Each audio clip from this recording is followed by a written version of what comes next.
Vai jūs pamanījāt, mums Latvijā ir tāda tradīcija, tad, kad mums vajag palīdzēt kādai citai valstī, mēs esam gatavi palikt vispār bez biksēm. Visu pēdējo atdosim, kredītā vēl naudu paņemsim, vienas dienas laikā nogrozīsim kādus vajag likumus, lai steidzam to palīdzību piešķirt.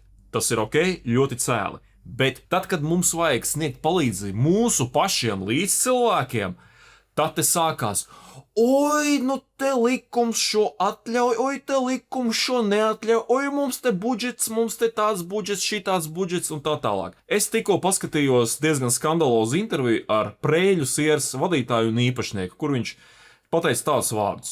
Kā sadales tīkliem, paņemam kaut vai Prēļu novadu, ir viena avārijas brigāde, mazuļčiks ar kāpnēm un hilksu. Ko viņš var šī situācijā izdarīt? Par cik tas notika no sestdienas uz svētdienu? Tas skaidrs, viņu svētdien jau neviens nevarēja sameklēt. Īstenībā kaut kādi reālie darbi sākās tikai pirmdien. Tātad piena uzņēmums 2, iespējams vairāk dienas ir sēdējis bez elektrības, piena pārstrādes uzņēmums. Vai jūs zinājāt, ka ir tāds civilās aizsardzības un katastrofas pārvaldīšanas likums? Tas ir likums, kas uzliek valsts pārvaldei noteiktus pienākumus, kas viņiem jādara katastrofu un arī pirms tādu katastrofu gadījumā.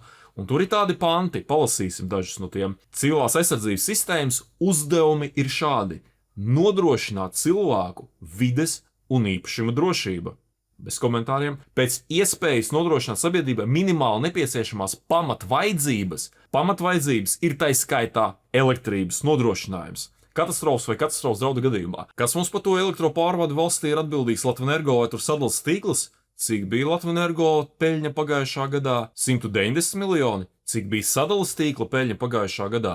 35 miljoni. Vai tas nav šo uzņēmumu tiešie pienākumi? Kā šie uzņēmumi ir tikuši ar šo te pamatvajadzību nodrošināšanu katastrofu gadījumā? Bet ir vēl punkti šajā likumā. Saulaicīgi prognozēt katastrofas draudus un plāno saulaicīgi veikt preventīvos pasākumus. Mums tāds krīžu vadības centrs valstī, un mums tur tāds viens vadītājs, nesaušu kā viņu sauc, un kurš iedeva interviju, kuras tas intervijas galvenā tas leitmotīvs ir to, ka jūs vispār paši esat vainīgi pie visa, ka jūs nenopirkāt ģenerators, ka jūs tur nenopirkāt kaut kādus bateriju, radio, jūs vēl kaut ko neizdarījāt. Bet tad jautājums, par ko mēs tad valstī maksājam nodokļus, pa kuriem šāds te krīžu vadības centrs, kuram? Vai tad tas nav šī centra pienākumi, piemēram, saulaicīgi prognozēt katastrofas draudus, plānot un saulaicīgi veikt preventīvos pasākumus, kaut kādu ģeneratoru iegādi? Mums bija ļoti daudz ģeneratoru, es atceros, un uz kurien viņi aizbrauca,